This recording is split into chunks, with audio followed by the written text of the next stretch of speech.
Welcome back, everybody, to the Decline and Fall show. And as befits the title of our show, we come to you today with grave news. Britain is facing a shocking collapse in patriotic sentiment. In fact, the patriotic sentiment has been deflating steadily since around about 1945, and now the Prime Minister, Sir Keir Starmer, has been obliged to respond. We can exclusively reveal here on the Decline and Fall show that the Prime Minister will attempt to reinflate patriotism tomorrow at around about 3 p.m. by giving an exclusive live stream to The Guardian, where you will unveil a series of patriotic tattoos. We can exclusively reveal here, though this will only come with pictures on The Guardian site tomorrow with live commentary from Paul Mason, George Monbiot, Owen Jones, and Timothy Garton-Ash, that Sir Keir Starmer will be having on his left nut a St. George cross, and on the right nut, a Union Jack. This is an attempt, along with his promise to only use the service of British male models, will be an attempt to reinflate patriotism for the 21st century. We can say that Paul Mason is very excited about this, and he's actually getting a tattoo of Stepan Bandera with a St. George cross on his face on an undisclosed part of his body. Timothy Garton-Ash, very disappointed. He wanted an EU flag at various different locations. But we will come to the story about Keir Starmer's inappropriate relations with various flags later on. Kit, how do you respond to the deflation and flaccid nature of British patriotic sentiment? Well, I mean, I was going to say I've heard unconfirmed reports, so this may not be true, but I believe that Starmer. It's been suggested that Starmer is considering sending teams door to door across the country to inject British citizens with extremely pure patriotism, whether they like it or not.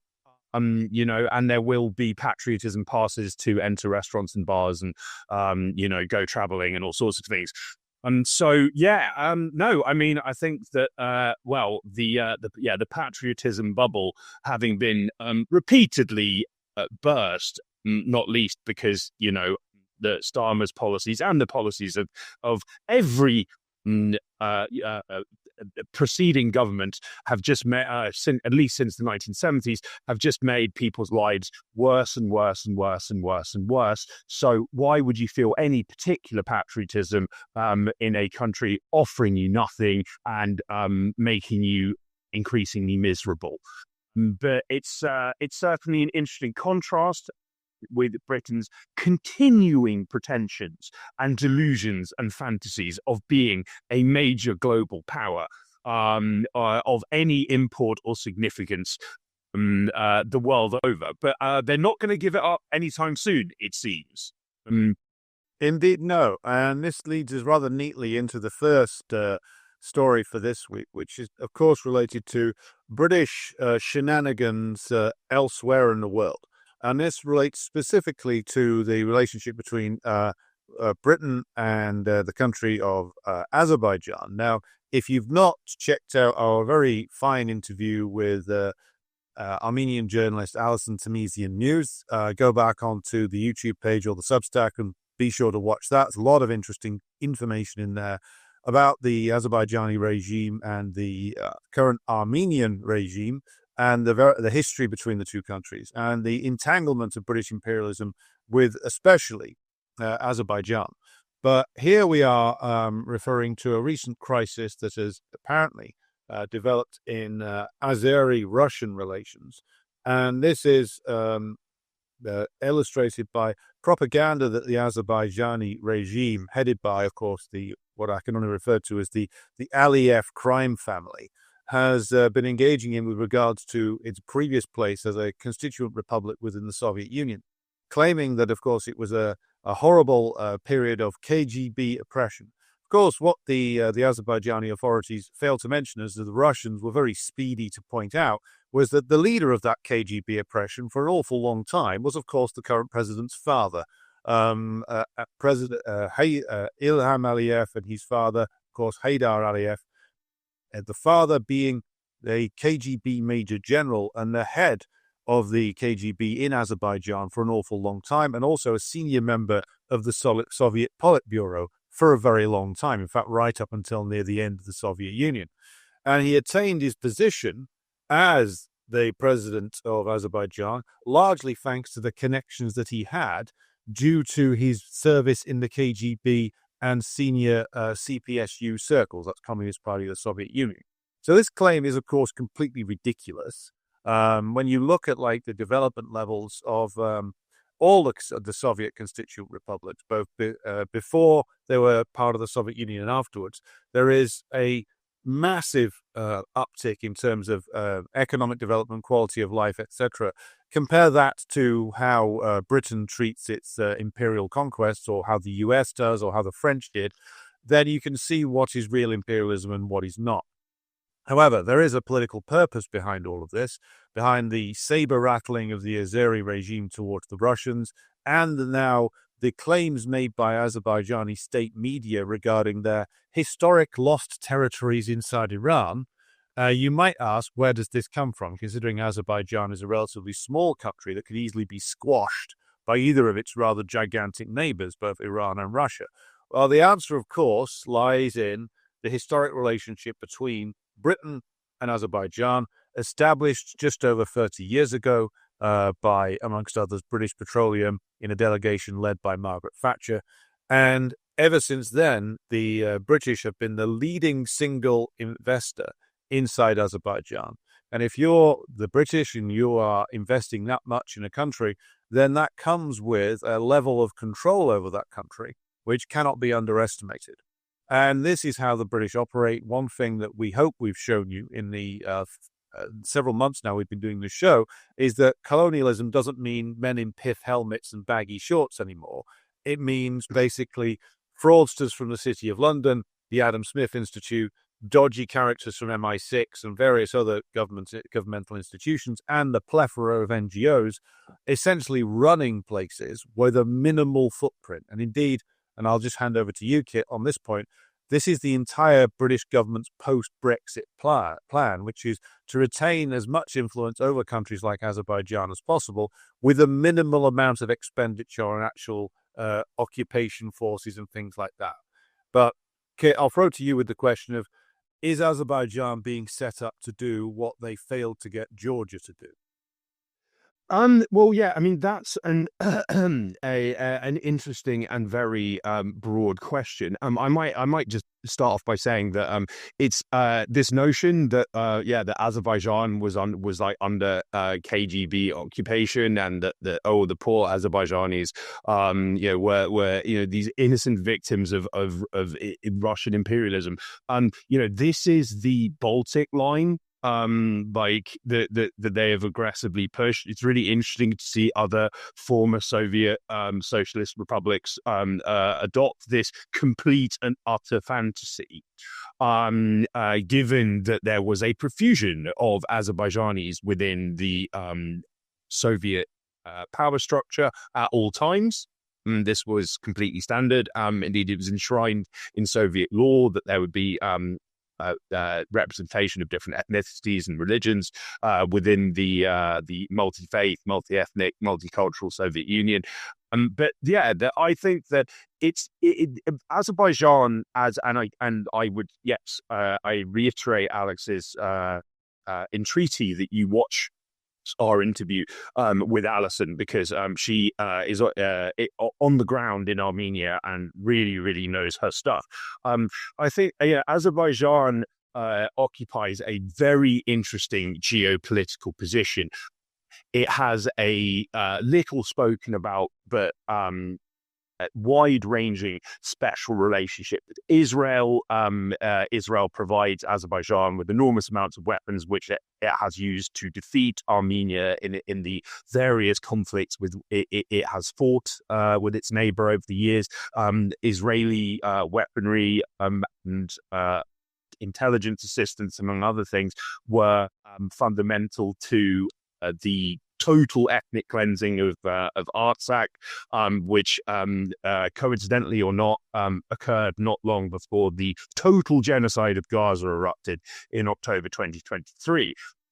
The British, as we have discussed before, they have enormous interests and influence within Azerbaijan without formal occupation, by token of the gargantuan role played by BP in the country's economy. Most of its energy sector is controlled by BP, it's very, very clear that, number one, due to its position near Russia, but also, I would say, due to its position near Iran, which is now being built up quite aggressively as like the new bête noire of London, with lots of scaremongering stories in the media about planned Iranian attacks on British soil and all this other rubbish. Yeah, it seems that certainly potentially Azerbaijan is going to be built out as the next kind of call it pebble in the shoe of Russia, serving as a launch pad for agitation, meddling, provocation, etc. And I think that the Aliyevs are so corrupt and they are so desperate to hold on to power that they will say how high when asked to jump by their Anglo-American masters. Now, I might add that there is a fantastic documentary called Behind Closed Doors,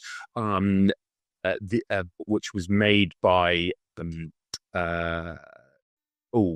I've forgotten his name now. He is the same documentarian who made The Spider's Web, which is about Britain's international financial empire. He also made a film called The Man Who Knew Too Much, which is about Information Research Department, a British black propaganda unit. And anyway, I urge you to check out this documentary, which you can find online for free behind closed doors. It is about individuals who have politically exposed persons who hide all of their wealth in property and banks in Britain and Britain's offshore constellation of tax havens, and the Aliyevs rank very, very, very highly in amongst these politically exposed persons, and civil society actors, members of the public, and journalists who call attention to this either don't live very long or have to flee the country. They actually probably to an even greater degree than the British and the Americans in respect of Ukraine, they have Aliyev over a barrel to a significant extent, and so he's probably just awaiting orders on how he's going to piss off Russia even further. I think that this claim that Azerbaijan was under KGB occupation might just be the opening act or the foreword to something bigger and much darker. Indeed, and it's worth remembering, as the Georgian government recently confirmed, that the cynicism and brutality of the Anglo-American imperialists is unlimited. They are, of course, benefiting enormously and have done from the partnership they have with the Aliyev crime family. They are more than willing to throw them under the bus if necessary, if it means they get access to the even greater prize, which is to inflict some kind of defeat upon the Russians or Iran or both. Just as a way of explaining this further, what's now called Azerbaijan is only part of a historic region named Azerbaijan, which all used to fall within the boundaries of Old Persia.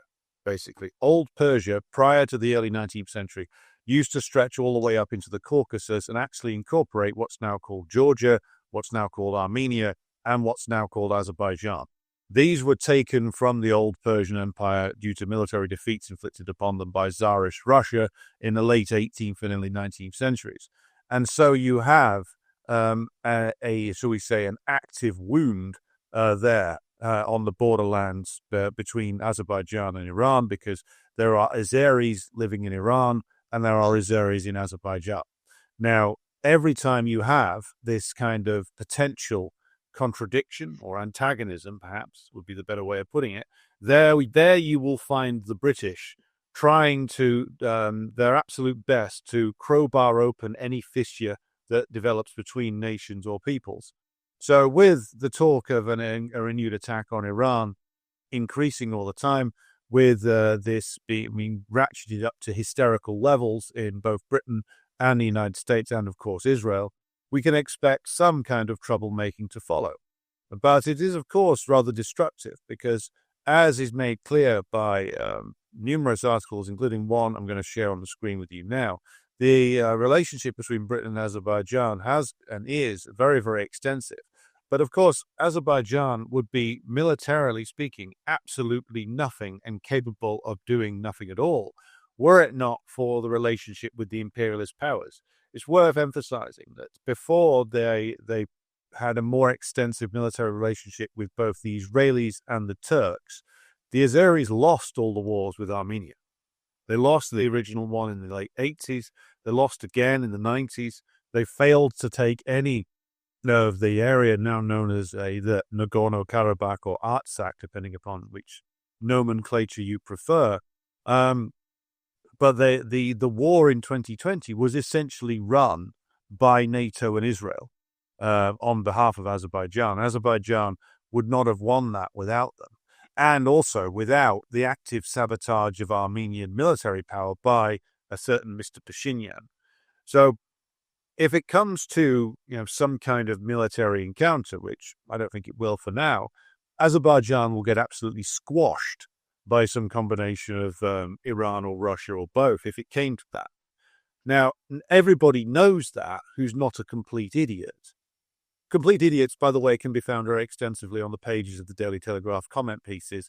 We will be looking at them in a future special on the horrendous creatures that dwell within the media, shall we say, the stagnant pool of the British media. Keep an eye out for that in the future. But the thing to emphasize here is that the British don't care at this stage what happens to a rat like Aliyev. They're meant like him a ten a penny, and the British can buy them very, very easily. The bigger prize is always Russia and Iran, or ideally both, because the crisis in British imperialism, which we will, of course, be coming back to, necessitates them being able to try and collapse one of their near-peer competitors, or anybody who can resist them. Of course, the Russians being the superior power to the British by quite a long way, Iran being a very significant military and economic power now. Both were at the meeting of the Shanghai Cooperation Organization this week. Taking out either one of them will be a huge prize for the British, and it would be a necessary prize if the British are able to trying to revive their rotting and decaying system. So that's the prize. They're more than willing to trade away Azerbaijan if it means getting Iran. And that's the level of cynicism and brutality that imperialist countries engage in all the time. So if you happen to be in Azerbaijan watching this, though, who knows, maybe you are, just take a look at what the kind of crooks that run your government are capable of. Because if things go wrong, Aliyev and his family will be on a plane to London to live in one of the mansions that they've probably got in Chelsea or somewhere like that, or on a plane to UAE or Saudi or the United States, just as Zelensky will be on a plane to Florida probably, or to one of his mansions. And the people of these countries will be left to face the music. So it's worth just keeping in mind what a close association with Britain or the United States really brings you. It throws the people of the country, such as Ukraine, into a meat grinder, whilst a small parasitic elite gets to run away with all the money. Kit, did you want to go into anything in any further detail about this, shall we say, rather noxious relationship between the crime family in Baku and the British? Yeah, well, I mean, absolutely. Like that, as I mentioned, that documentary goes into the extensive properties that the Aliyevs own in London. So they're safe, to quote Jim Bowen of Bullseye fame. But in all, I mean, in all seriousness, they would have absolutely zero trouble replacing Aliyev. They are probably actually grooming potential successors and replacements for if he steps out of line, if he gets into trouble, to ensure that they can parachute someone in directly. Because in the past, when neo-colonies of the British have fallen, their leaders have their autocratic leaders have fallen due to popular unrest. The and democratic leaders have taken their place. Typically, those leaders are gone in a matter of months, or maybe a year or two at most. Now, on screen, Alex has a very interesting overview of the rise and the fall of Azerbaijan's Popular Front. Now, this was the Popular Front was a radical kind of, call it, economically nationalist party that initially took power after the fall of communism in Azerbaijan, and they were removed from power in the coups of the early 90s. Now, probably the best indication, and I received a number of emails from people as a result of our previous reports on Azerbaijan. They were asking for what I thought the best evidence of BP's involvement in these coups was. It contained within this essay is a reference to the fact that the second that the Popular Front was dislodged via violence and Aliyev seized power, total power, he tore up contracts that had been signed with BP by the Popular Front and signed new ones with terms that were god awful for Azerbaijan, but very beneficial for Britain. Now, in Egypt, I believe it was in 2010, so it's just before the Arab Spring began. BP, which basically controls, again, Egypt's entire energy sector and controls oil and gas fields comparable in size to Croatia, in the country. They signed a highly controversial deal with Mubarak in the West Nile Delta, which would have given BP 100% of the profits of any derived from any oil and gas reserves found in the area. Not a penny of it would be circulated within Egypt itself. It was also massively controversial. On top of its appalling, just kind of unbelievable terms, it was also deeply unpopular because in order to construct a vast infrastructure for drilling for oil and gas in the region, they had to displace an enormous number of people from their homes. This led to the site being attacked and occupied by protesters. Now, in the wake of the Arab Spring, you have Mohamed Morsi, Egypt's first and to date last elected president. When he came to power, he appointed as energy minister an economist who had been extremely critical of the West Nile Delta deal. And Morsi demanded to renegotiate the terms of the West Nile Delta deal with BP. As I have documented for the Grey Zone, the British set up in the manner of Information Research Department, set up this supposedly independent media outlet called Aswat Masriya, which published a relentless stream of negative news about Mohamed Morsi, supported the opposition, and was and kind of signed off on the brutal military coup that installed General Sisi in power as a legitimate reflection of popular will. Now, the first thing that Sisi did was end renegotiations over the West Nile Delta deal and dispatch security forces to crack down on people who were protesting and occupying and damaging the site. So quite clear parallels with Azerbaijan, I would say. Yes, certainly, and the same processes play out just about everywhere where the British or the Americans have a particular influence. And This is, of course, one of the reasons why we say over and over again that even though the multipolar world is emerging, it cannot come to fruition when there are puppet regimes of the British lingering around, and puppet regimes of the Americans, because these people, though some of them are spreading their bets a little bit. For instance, Erdogan and Aliyev were at the SCO meeting in the last week. Egypt has, of course, joined the BRICS, but these are countries which are still overwhelmingly beholden to Britain and the United States.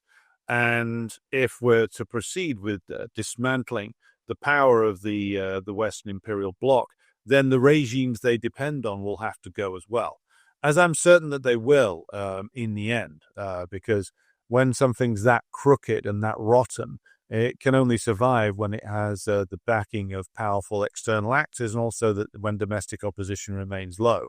But domestic opposition always returns, and we can only hope that in the case of Azerbaijan, that they chase the Baku crime family out of power at some point in the near future, thus avoiding their country being sacrificed on the altar of Western imperialism, much like the cursed poor nation of Ukraine has been in recent years. So I think that's a rather neat way of pivoting to our next story in this week's lineup, which is, of course, the return of perennial favorite topic of impotent and flailing European leaders, and, of course, Keir Starmer, which is the idea of reassurance forces being sent to Ukraine. Now, what does a reassurance force actually mean?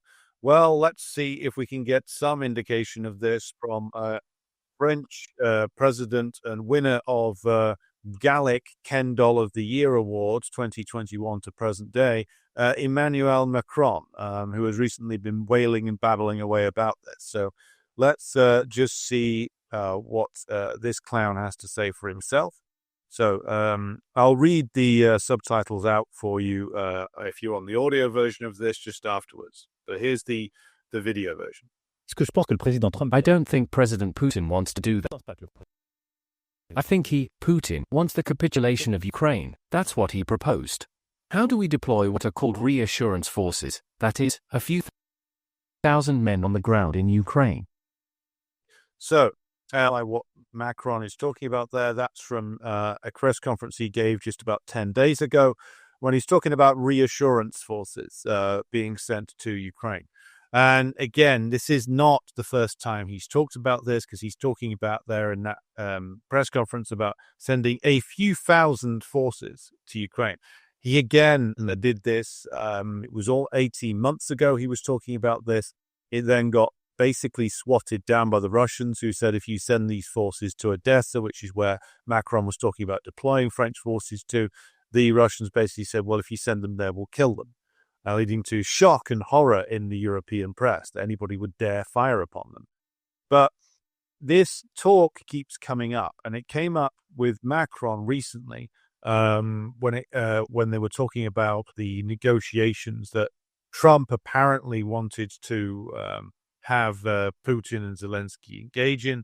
So the question is, why do we keep getting this talk of reassurance forces, of a coalition of the willing that will want to supply so-called security guarantees for Ukraine, when even under Biden, never mind Trump, this was ruled out.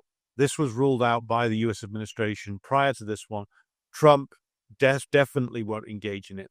So, Kit, the question is, why do Macron and Starmer keep going on and on about this when there's zero chance that their forces can enter Ukraine, and there's zero chance that the Russians will agree to this, and zero chance that the US will agree to, quote unquote, backstop them? Yeah, well, I mean, when Ursula von der Leyen announced that the EU had drawn up precise plans, quote unquote, for deploying European forces to Ukraine, I saw a number of people online express a grave concern about this. And my only response was just to in a very tired manner, but also like kind of laugh a bit. Like, we have been here so many times for going on perhaps like a year and a half at this point, as we have exhaustively documented on Decline and Fall, but I shall never tire of repeating this. The first 6 months of this year, or give or take, Keir Starmer was making a number of very bold pronouncements about Britain's commitment to Ukraine, and his willingness to send British soldiers to support Ukrainian forces, sending British jets to police the skies of Ukraine. These were, if Starmer was someone who could be whose words could be taken seriously on any issue. If he was a Russian politician, for example, then these would be as good as like kind of concrete commitments. However, after months and months of talking this up as something that was not only plausible, but absolutely definitely going to happen, in May, very quietly, the Times of London reported that these plans had been completely scrapped, and actually Britain never had any intention of fulfilling them, and it was the French that were really pushing this, and Britain never thought it was plausible, which in a sense is true, because while Starmer was making all of these completely balmy declarations, there were current and former British military apparatchiks who were saying, we do not have the capacity to do this. Right. So, I mean, I'm nonetheless unsurprised, because, as again we have discussed at length, the European strategy seems to be to just keep this going for as long as possible, and verbal promises of vague commitments to deploy soldiers to Ukraine might give Zelensky some degree of kind of propaganda victory at a time when he is really, really struggling and the front line has basically already collapsed. It appears that the Russians are just just standing by and letting Ukraine feed wave after wave of poorly trained and ill-equipped soldiers to their certain deaths. They're in very little hurry to seize further territory at this stage. So it's kind of an excuse to keep this going. Now, it should also be borne in mind as well that despite the fact that Trump has explicitly ruled out any involvement, US involvement in Ukraine directly, and has also explicitly told Zelensky, you're not getting the Donbass or Crimea back. Zelensky has responded by completely ignoring this and claiming, well, no, we remain committed to recapturing Crimea and all these other fantasyland objectives, which are completely unattainable and never going to happen. Now, he has good reason to take this line because numerous high-ranking representatives of the neo-Nazi ultra-nationalist paramilitary groups like Azov Battalion and Right Sector have openly stated that if Zelensky cedes any territory or if he negotiates, he's dead. He is probably engaged in this kind of fantasy cosplay in order to placate the fascist forces, which are A, keeping him in power, but B, will turn on him in an instant if he actually approaches peace negotiations seriously. So there is, every reason for the Europeans to encourage Zelensky's fantasies, which he himself no doubt doesn't believe. And yes, these these endless promises and endless discussions of, yes, a coalition of the willing, because the last one worked out so well. We've been here so many times. It's not going to happen. Like in you know, like in you yourself, Alex, I think put it very neatly in a prior broadcast, that like all of this language, yeah, like, yes, like precise plans, means absolutely nothing when when it is not attached to anything like material reality. I can say that I have precise plans to seize the British throne, appoint myself king, dissolve the United Kingdom, then abolish the monarchy and abdicate. I mean, as much as I would like to do that, it's not going to happen, I don't think. Well, if it does happen, you can catch it all here live. We will be covering it extensively in the bid to establish the shortest-lived dynasty in British history.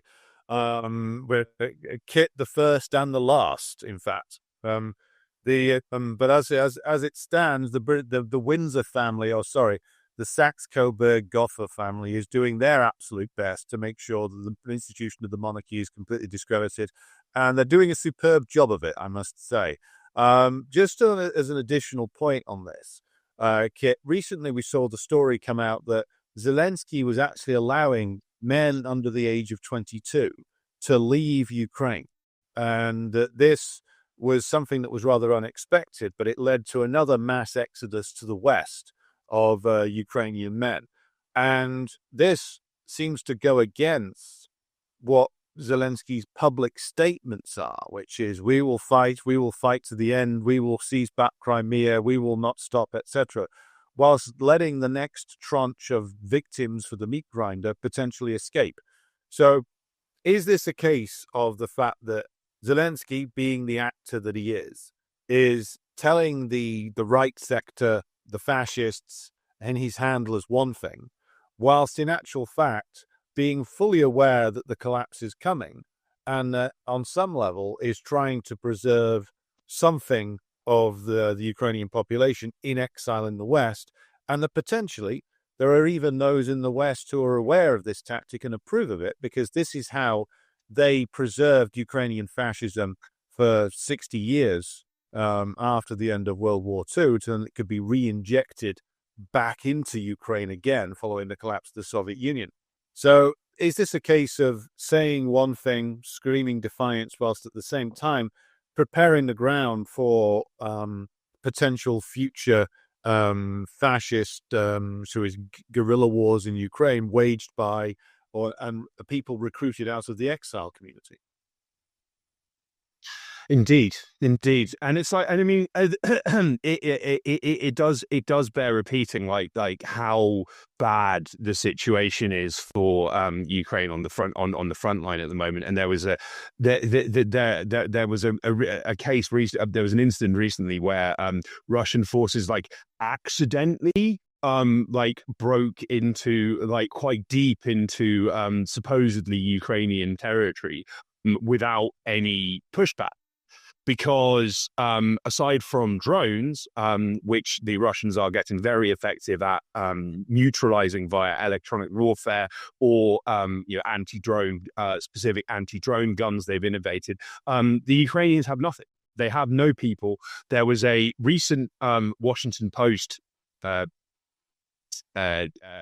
article which documented how there are pregnant women serving on the front lines, and this was built up as an indication of Ukraine's heroism. A couple of years back, we had a similarly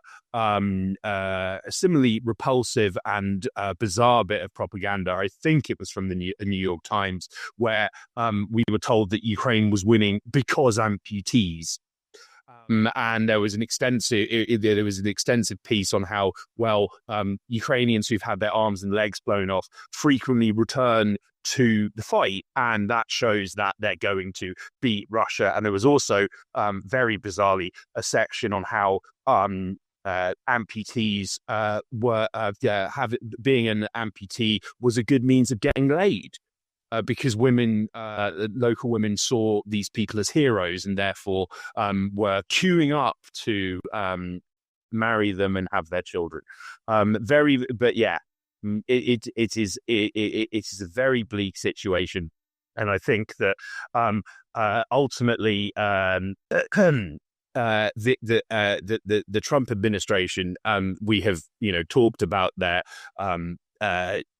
strategy in Ukraine, or lack thereof, or indeed ever fluctuating approach to the conflict. It does seem that the objective now is to just kick this into the long grass and ignore it, and maybe make some money by selling Europeans what remains of their weapon stockpiles at exorbitant rates, and then just letting this grind on until Russia secures a victory on the battlefield.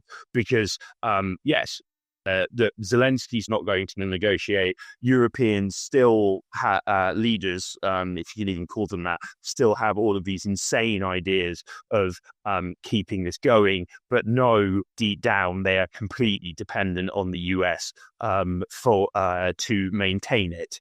They don't have the weapons, they don't have the resources, they don't have the industrial capacity, and I think there's another point to make here as well, which is that in the wake of Macron initially mooting, as you mentioned, deploying French troops to Odessa, opinion polls showed that the overwhelming majority, and it was almost 100% of French citizens opposed this. So, on top of the lack of US support via backstop or whatever, you have a mass domestic political opposition, public opposition to this happening, and then you have European military closelessness, not least because they'd sent most of their weapons and ammunition and armor and vehicles to Ukraine to no end, to no success whatsoever.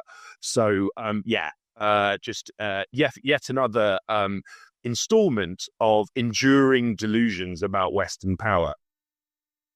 The Operation Enduring Delusion, of course, continues indefinitely inside the European Union. The principal leader this time is a certain Herr Merz of Germany. We will return to him in future episodes, I am sure.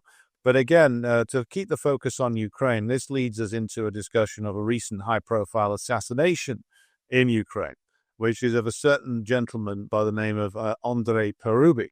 Now, he is a very prominent Ukrainian fascist, very heavily involved in the Maidan events of 11 years ago, and was formerly a speaker of the Rada, that is the Ukrainian fake parliament that they like to indulge in. And he was recently assassinated, and this led to certain speculation as to why this was done.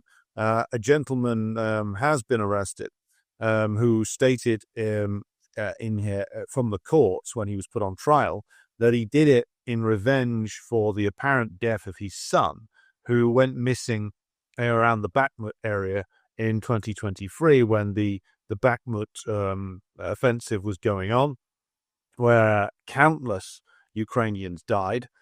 Many more, as we covered when we were talking about the Ukrainian casualty levels, many more Ukrainians are reported and recorded as being quote-unquote missing rather than dead, because that enables corrupt Ukrainian commanders to still continue claiming allowances for them and pocketing the cash. And also it avoids, from a perspective of the Ukrainian authorities, having to admit that as many have died as actually have done. But this guy apparently, according to his own statement, killed Parubiy as an act of revenge for the death of his son. It could be the case that is entirely true, but it also could be the case that this is part of an ongoing campaign across Ukraine that is waged often with the trigger fingers of Ukrainians themselves against the men who gave the world the Maidan, and against whom Ukrainians should bear a grudge that can never be fully extinguished, because these are the men who helped Britain and the United States to turn Ukraine into the nightmare that it has become. Parubiy has had, in fact, a very long career as a prominent representative of Ukrainian fascism, and was a man who was close to both Britain and the United States, leading, of course, a certain former ambassador to Ukraine, U.S. Ambassador Jeffrey Pyatt, to mourn the death of Parubiy and to declare that he remembered the good times with him. The good times presumably include when Parubiy was implicated in the Maidan massacre, which, as professor or exiled Ukrainian academic Professor Ivan Kachanovsky has documented exhaustively in his book. The Maidan massacre was, of course, something that was blamed on the Ukrainian government at the time, headed by President Yanukovych. But Professor Kachanovsky has proved almost beyond doubt that this was a plot cooked up by the fascists in collaboration with the US and the British, who deployed Georgian Legion snipers, amongst others, to high points around what's now called Maidan Square to kill both protesters and police.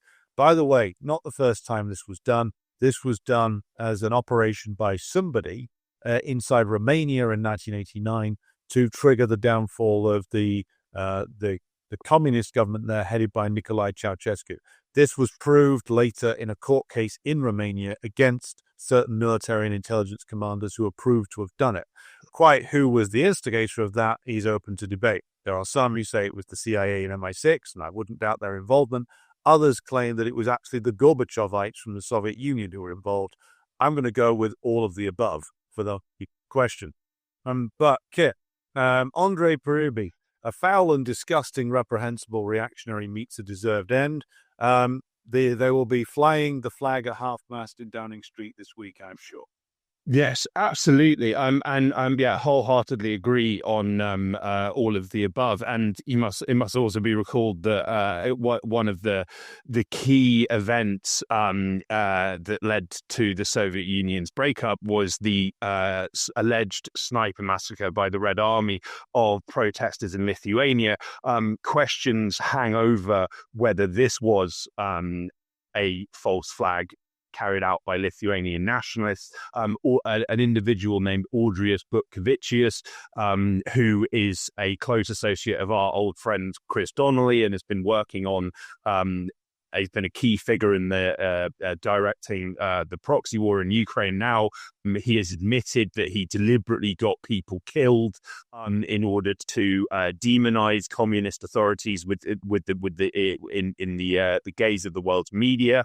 This was obviously, there were unknown snipers in Venezuela during the, I think it was 2002 coup that removed Chavez from power briefly, and in Syria the same. When the peaceful protests broke out, there were unknown snipers shooting protesters in order to try and incite violence and unrest. But I mean, in respect of Parubiy, I think that there is a lot more to this story than meets the eye, and even the Ukrainian media has acknowledged that there is potentially a wider political context to this. Now, one of the things that really jumped out to me was that in the immediate aftermath of Parubiy's killing, claims emerged from I believe it was a fellow Ukrainian MP who made the claim that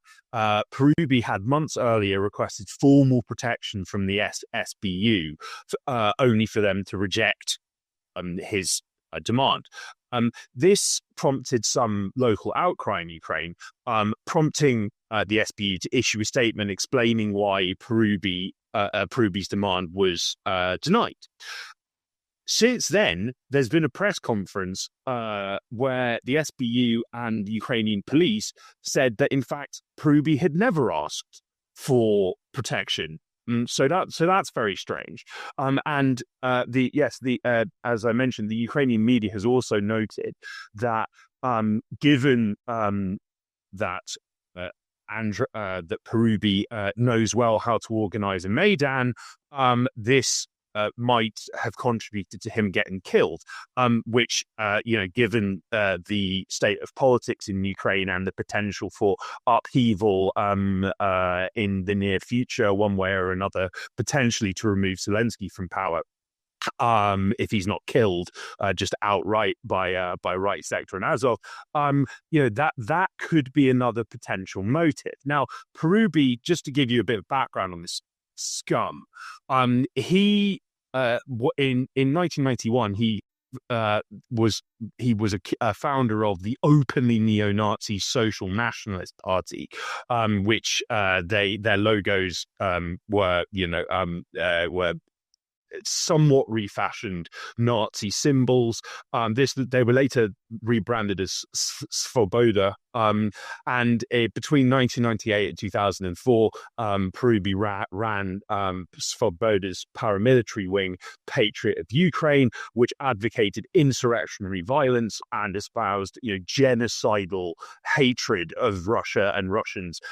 He was a key figure in the US orchestrated 2004 Orange Revolution, but his role in the Maidan coup was much more outsized. After the protests erupted in November 2013, led by US-funded assets and fascist agitators like Right Sector, he founded the quote-unquote Maidan Self-Defense Force, which was allegedly or ostensibly responsible for protecting peaceful quote-unquote protesters from riot police, but actually they acted in close coordination with fascist ultras, and yes, the omnipresent right sector, and routinely provoked the police into violent reactions by throwing Molotov cocktails at them. And as you mentioned, Dr. Ivan Kachanovsky, a Ukrainian-born academic who has done an extraordinary amount of groundbreaking work into the Maidan false flag massacre and the Odessa massacre, which happened in May 2014, where dozens of Russian-speaking Ukrainians were forced into a building in Odessa, which was then set on fire, killing many of them and leaving many others injured. Earlier this year, the European Court of Human Rights basically concluded that Maidan authorities allowed this to happen. There were about 500 members of the Maidan Self-Defense Force sent to Odessa in advance of this, so that tends to suggest that this was a premeditated and well-planned act of mass murder intended to neutralize anti-Maidan elements within Odessa, of which there were many and there remain a great many.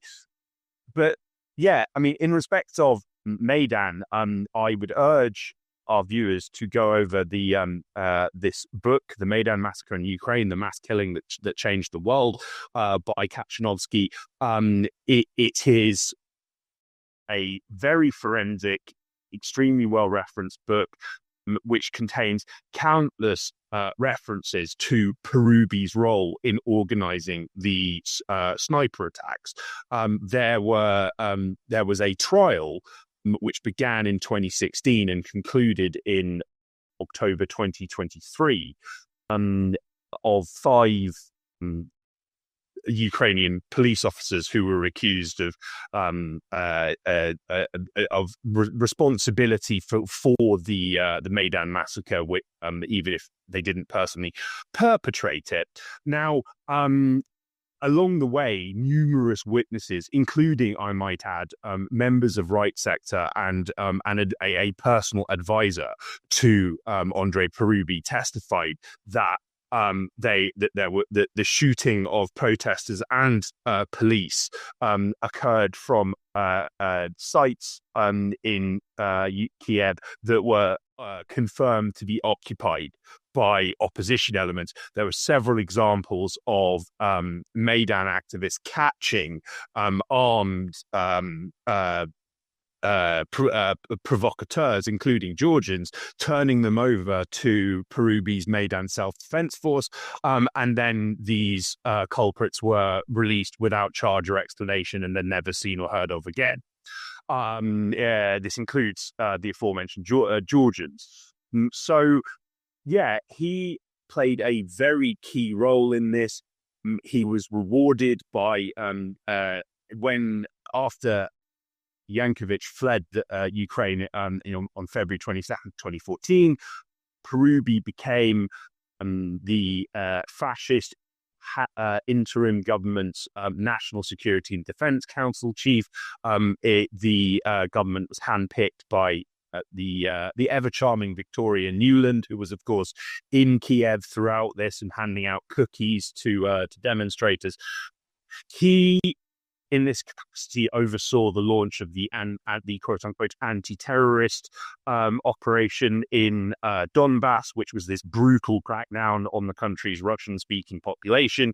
He was also a key driver of Ukraine's integration into NATO's defense and security structures, and sought to have NATO membership enshrined in Ukraine's constitution, which, of course, prior to the Maidan coup, its constitution stipulated that Ukraine was a neutral country.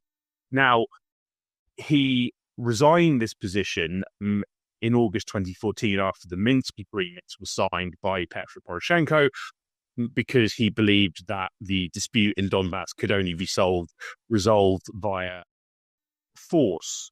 On the screen now, we see a smiling Parubiy with a smiling Jens Stoltenberg, then NATO Secretary General. The list of Western politicians who met with Parubiy and, yes, issued fawning obituaries after he was killed is it's too long to go over on this program. But he was a very well connected figure.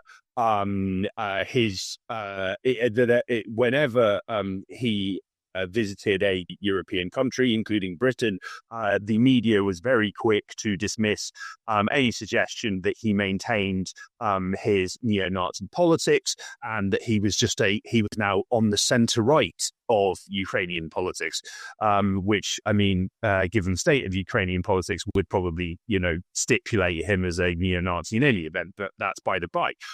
In 2018, he openly stated that he believed that Hitler was the world's greatest Democrat in history. And so it's clear that his affinities remained completely unchanged, and this was no secret.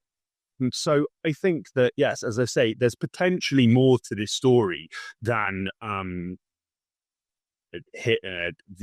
Parubiy being wiped out by an embittered father of a soldier lost in Bakhmut. Ukraine, I think, as we may have discussed before, has a habit of writing up dead soldiers as just missing, so they don't have to pay compensation to families, and they can cover up the staggering scale of their losses. This is something I'm keeping an eye on. It must not be forgotten either that there have been several examples in over the past year of people who with intimate fascist figures with intimate connections to Maidan and Odessa ending up dead. There was the assassination of Demian Hanul in Odessa, who was a key figure in the Odessa massacre, and every year on its anniversary would post on social media about the traditional May barbecue, which, obviously went down really well in Russia. And then there was Irina Farian, who was shot. She was an absolutely rabid ultranationalist who was killed in July 2024. She was heavily implicated in Maidan. There's BB footage shot by BBC Newsnight of sniper fire emanating from her room on the 11th floor of Hotel Ukraina, overlooking Maidan Square, and she was killed by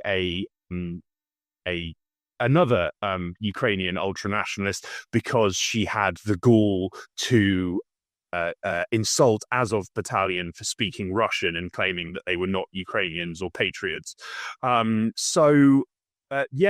it's quite interesting that people with intimate knowledge of two key events in the founding and entrenchment of the Maidan regime, the sniper massacre and the lethal incineration of scores of Russophone Ukrainians, are now dead.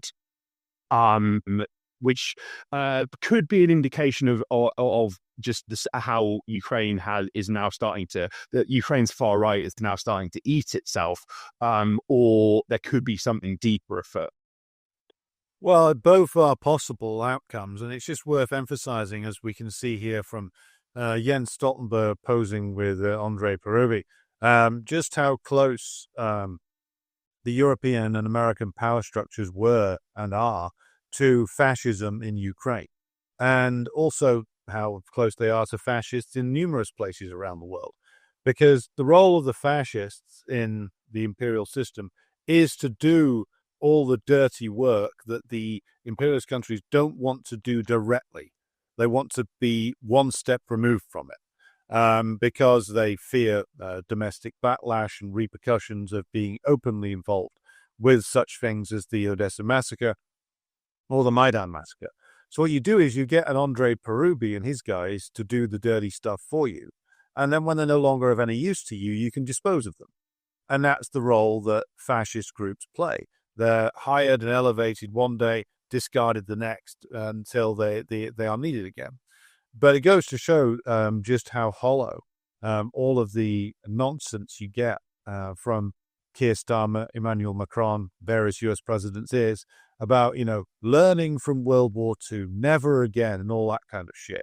This was never true, because the alliance between the fascists of Ukraine, Croatia, Germany itself, various other Eastern European and Central European countries, the alliance between them, the CIA and MI6, goes back all the way to 1945 and has gone on uninterruptedly ever since then.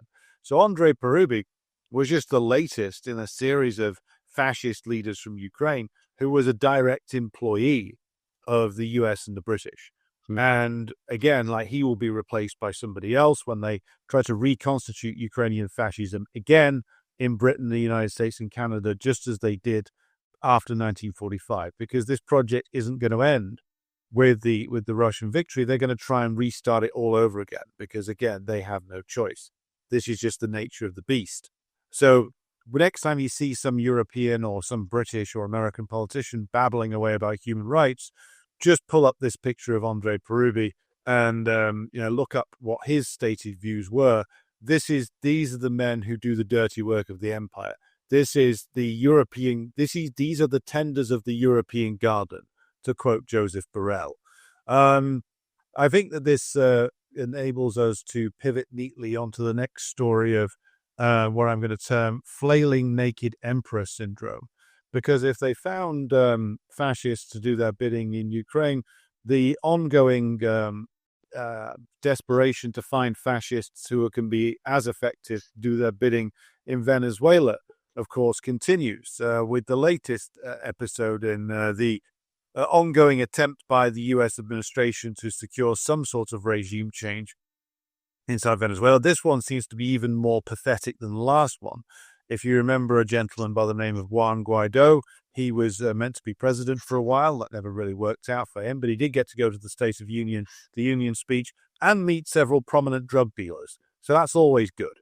But this is what I'm referring to, which is, of course, the attempt by the US administration to, I don't know what the objective is here, to pressure the Venezuelans into making some sort of concessions or maybe pave the way for another attempted color revolution.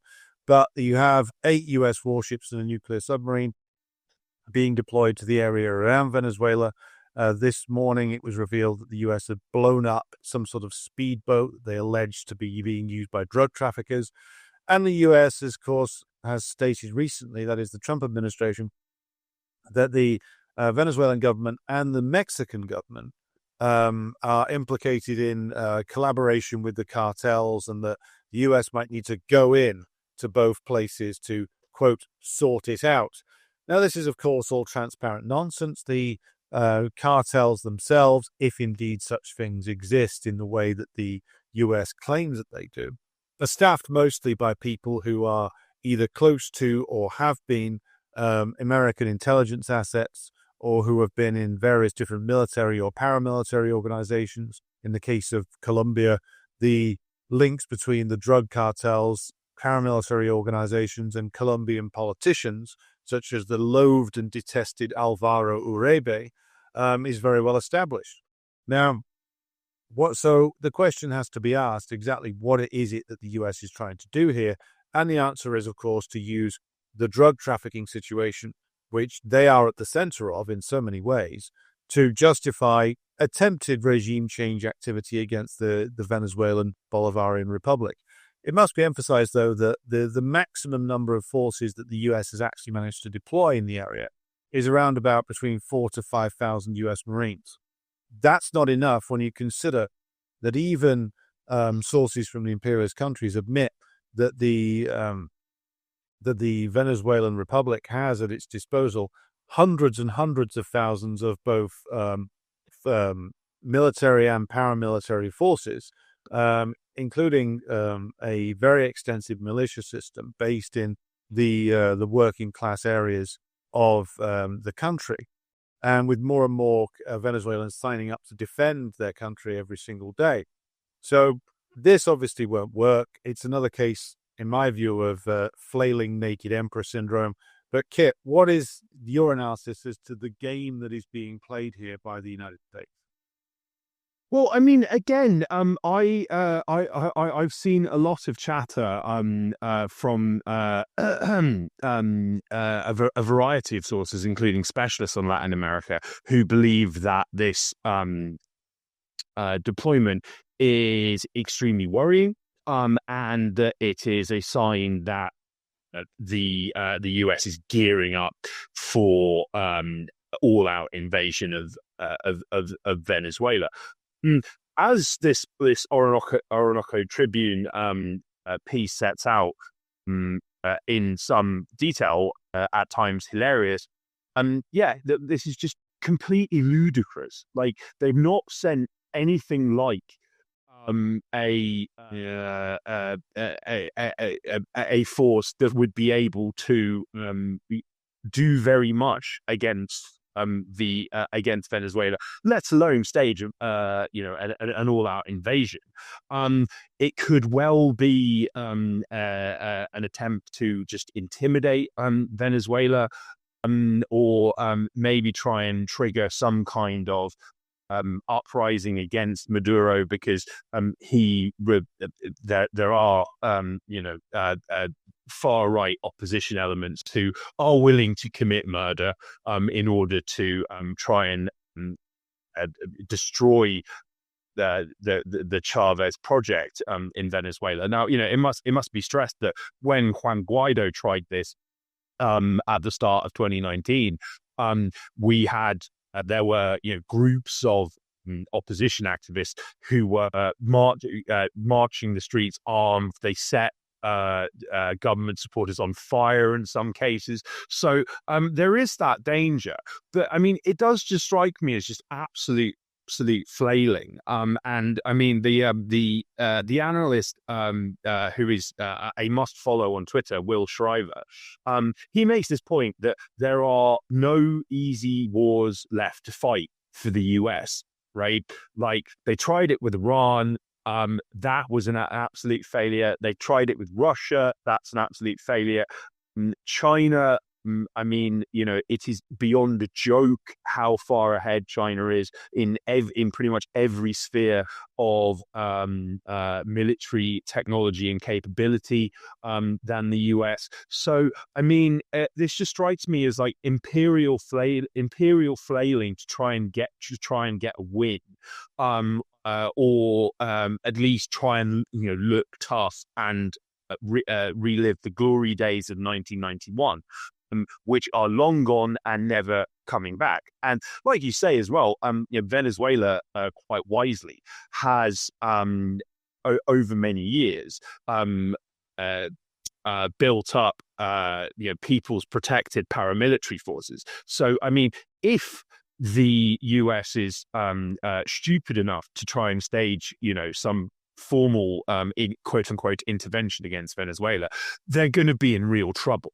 They will be walking into another Afghanistan situation, which they were trying to lure the Russians into in Ukraine. But perhaps Venezuela is perceived as the kind of the soft option in terms of in terms of military action, but it really isn't. And it is also must not be forgotten either that in the immediate aftermath of the proxy war erupting, there was a move to ease sanctions on Venezuela and try and bring Maduro into the Western fold. And there was this hilarious footage of, it's a shame that we didn't include it in the show notes, of Maduro meeting Macron, over whom he absolutely towered. And he spoke to Macron with a certain level of contempt, quite reasonably, given that Macron had openly called for him his ouster. I think that as we have seen over and over and over again, if it's the case that the US does think that they can achieve something here, it's because their intelligence is very bad. It's because the people they have advising them on Venezuela don't know what they're talking about. And it's an act of desperation to just try and flex muscles that no longer exist. Now, we had spoken at length on the show about the US, British, and Israeli war on Yemen.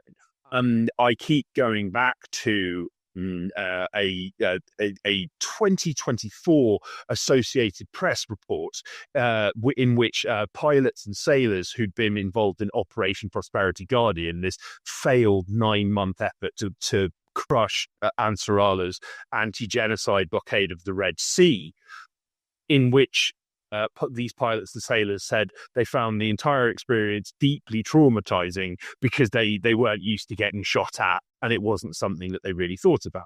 Well, Venezuela is somewhere where they absolutely will be shot at, and they're going to be in for a rough time of it if they try anything. Well, I think it's not even a case that this is a nostalgia for 1991. I think this is a nostalgia for 1901, because it was the case that you could, prior to World War I, dispatch about a few thousand Marines into the Caribbean somewhere and hope to overthrow a government. Just the fact that the US would show up with a fleet off the coast of somewhere, say Haiti, and dispatch a few Marines into the capital city, arrest the government, and impose some sort of colonial regime there. You could do that prior to 1914. You could probably do that again if you're the US after 1918 up to 1945 maybe. But even after that, then you have to resort to coups and military internal subversion, undercover terrorist activity. So this is the attempt to restore gunboat diplomacy. And all they've done so far is blow up a boat which they claim was used for drug trafficking. I think that'll end up being the total amount that they can pull off, because what they're going to do, they're going to try and land in Venezuela. Even according to El País and other pro-imperialist news sources, total standing forces of the Venezuelan armed forces are 337,000. With militia mobilization at the current moment, even according to CNN, stretching up to 4.5 million. That's people who are going to be so you have a professional force which is hundreds of thousands of strong, Venezuelan strong. You have millions volunteering to take up arms to defend the country. That's something you absolutely cannot deal with. The US only has 400,000 men itself. In total, they've not expanded their military in the last 3 years. Even again, what you have to do when you're looking at the announcements of US presidents or European leaders or British prime ministers is actually look at, well, what have they done to actually improve their fighting capacity in the 3 years where they, since the beginning of the special military operation, where they keep claiming that Western civilization is falling apart and is under threat of the march of the dark forces of Mordor, Well, okay, then, guys, what have you done? And the answer is nothing. Nothing. The British Army remains the rump, the pathetic rump that it's been for years. The British Navy still has more admirals than ships. The US Army hasn't grown. The US's capacity to deploy forces to actually launch the kind of full-scale invasions it would need to conquer a place like Iran remains unachieved. They don't have the capacity to do it. They still can't expand their military and industrial production. And this is part of the reason why I think why the American government is now seizing control of bits of American companies, because they've started to work out that no matter how much money they chuck at a Boeing or any of the others, it just disappears out the other end. It doesn't buy them anything. It doesn't buy them increased production. It doesn't buy them increased ability to actually provide countries like Ukraine with anything. And people aren't joining the military in huge numbers in any of these countries. So this just exposes the fantasy. You could pretend, Trump says that his inspiration was William McKinley, which I don't know if that means he's going to get assassinated by an anarchist or something. The McKinley presidency is interesting because it marks the emergence of the US as an imperialist power. And it started to be able to do in the Caribbean after the defeat of the Spanish anything it liked. Well, you can't do that now. You can't. They for all that they've thrown at Venezuela, for all that they've thrown at Cuba, because of the unity of the masses of the populations behind their government, then the US can't do anything. It's completely impotent, flailing away, unable to do anything. Now, talking of impotent, do you suffer from a flaccidity of patriotism? Do you lie awake at night wondering where the St. George's Cross has gone? Do you, like Ed Balls and Mrs. Balls, Yvette Cooper, have dinner on a dining table festooned with Union Jacks? Like Keir Starmer, do you wear a St. George's Cross loincloth to bed at night? Well, in that case, the next story very much is for you. And this, of course, relates to what can only be described as an outbreak of compulsive flag shagging that has been going on across perfidious Albion over the last couple of weeks. This is from The National, a Scottish newspaper. Keir Starmer, in typically flamboyant pose there, admits that he always sits in front of a Union Jack when he's at home. Quite how that's possible, I'm not sure. He says, "I'm very encouraging of flags. I think they're patriotic and a great symbol of our nation." He followed up by saying that he was a very normal man with a very normal marriage who enjoyed very normal things, and it didn't have anything to do with those Ukrainian male models whatsoever. He added that he preferred relations with strictly British male models at all times. This is, of course, the latest. I can only describe it as a completely pathetic attempt by the British government to fuel some kind of resurgence of patriotism, which is related specifically to two things. One is an attempt by the government to drum up militaristic sentiment in preparation for a renewed assault on Iran in particular. That is very much in the pipeline, and we will be covering that in future episodes of Decline and Fall when that story returns, which it inevitably will. That's part of it. Part of it is related to an attempt to demonize Palestine solidarity protesters as unpatriotic elements. Another part of it is related to what I would call the whirling vortex of perpetual distraction that is the migration scare stories, which, again, I'm old enough to remember at least 3 different phases of these going back 25 years. You can rely on the same thing happening over and over again. Whenever a government wants to sell something or is in trouble, you bring back the migration scare story. And this is what they've been doing in recent weeks, claiming that, Britain is under siege from, in the words of George Galloway, no less, military-aged men pouring up the white cliffs of Dover. make note who joins in this staged controversy, by the way, because they might be an opportunist. They have stoked this up for weeks and weeks and weeks. The Times and the other establishment media outlets have been promoting these protests, which are staffed by fascist full-timers outside of migrant centres and hotels that the British government itself stashes migrants in a sleazy pact they've got going with hotel owners to use migrants as sources of profit. And so this whole thing is a horrendous stitch-up.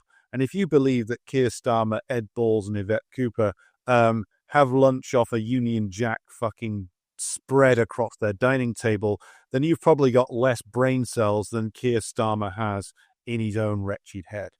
Kit, are you adopting a surge of Yugoslav patriotism to counter this? Absolutely. I have dyed my pubic hair in the exact colours of the Yugoslav flag. I will be getting a tattoo of Tito on my forehead. Just to offset this. I mean, that photo of Starmer is hilarious, and I'm shocked that he's like not holding a pint of beer. Remember, there was that period where he was like constantly like being interviewed like outside a pub, where he was just having a pint of beer with some blokes, and we've seen this before. When he came in, Starmer was, when he became Labour leader, he was very given to giving addresses with at least one, if not more, Union Jack flags. The England flags are a new touch, I think. This is just a desperate flailing attempt to probably deliberately create some kind of controversy, because I think that actually a lot of people do really dislike the England flag and associate it with like football hooliganism and all sorts of other things. And it's absolutely desperate, and you can just imagine his vast team of advisors and PR people with a chalkboard, just like going down the list. Well, what can we do to salvage Starmer's already ruined and irrecoverable slide to the least popular prime minister in British history, and then having gone through all of the other options, which they've done many times, they're back to flags. But the irony of this, even though it's kind of a bit depressing, rather than like kind of laugh out loud funny, is the people who were ecstatic and kind of ovulating at Starmer's election and over Starmer in lead up to his ascension to prime minister after he became leader, they have all dumped him because of his attempt to reignite kind of Enoch Powell style rhetoric. Like even the god awful Ian Dunt, who was a constant fluffer for Starmer, justified Starmer lying, justified all manner of horrendous things that the Premier did. He has written several op-eds now saying, I've completely jettisoned Starmer because he's shown he's not a decent person. Now, I might add as well that Dunt is also very quick to say, I acknowledge that uncontrolled migration is a problem, but it could be dealt with in a nicer way. And it's just like it is a total lack of imagination, but also just a total lack of offering anything to people that they could possibly want. And this is against the backdrop of ever worsening economic conditions for the overwhelming majority of people. A cost of living crisis that shows no sign of slowing down, inflation getting worse, and all sorts of muttering in the media about how Britain might need an IMF loan, which is like complete and utter rubbish. similar things are being said in France. A probably unintentionally illuminating Wall Street Journal article that caught my eye on this the other day noted that, the IMF literally couldn't bail out Britain and France, even if it wanted to, because of the size of their economies, right? And it suggested that the spectre of IMF of seeking IMF loans, or indeed actively seeking IMF loans, would be used as a cover for slashing social spending and all sorts of other, deeply unpopular economic measures, which would serve to make Britain's already dire economic woes even worse. But yeah, I mean, as Britain burns, at least the roundabouts and the zebra crossings will have red stripes on them, so you can feel very patriotic as everything collapses around you. Well, this is fairly typical of the way in which crisis management is carried out now across the entire Western world, which is they don't do anything at all to address the problems, but they think that by rebranding that they can somehow overcome them. So if you decimate the standard of living of the great bulk of the population, but you wave a cross of St. George while you're doing it and scream about the migrants, then you hope you can get away with it. What is true for Starmer will also be true for Nigel Farage if he becomes Prime Minister. The exact same tactics will be used. In fact, now you've got Starmer attacking Farage from the right, saying that he's not patriotic and anti-immigrant enough. So this is the standard dance that all these sleazebag British politicians engage in. And the unintended consequences of this will probably be ultimately the destruction of the British state itself under the weight of the fissures that its own ruling class have opened up. But more on that in future episodes, I think, and more on the potential IMF bailout in future episodes too. A lot of things about large-scale psychological operations to be talked about there. But that brings us to the close of this week's program. Thank you for tuning in for another episode of Decline and Fall, where we have taken you through the latest phase of the decline and fall of the Anglo-American Empire. So it's goodbye from me in an undisclosed location in Scotland. And it's goodbye from me in an undisclosed location in the future Yugoslavia. God bless you guys. Thank you so much for tuning in. Please like, share, subscribe, tell your friends, tell your loved ones. It's always a joy to bring you this information. And yes, we've got more specials and hopefully some exclusive interviews lined up in the next few weeks. So stay tuned. Take care. Bye, everybody.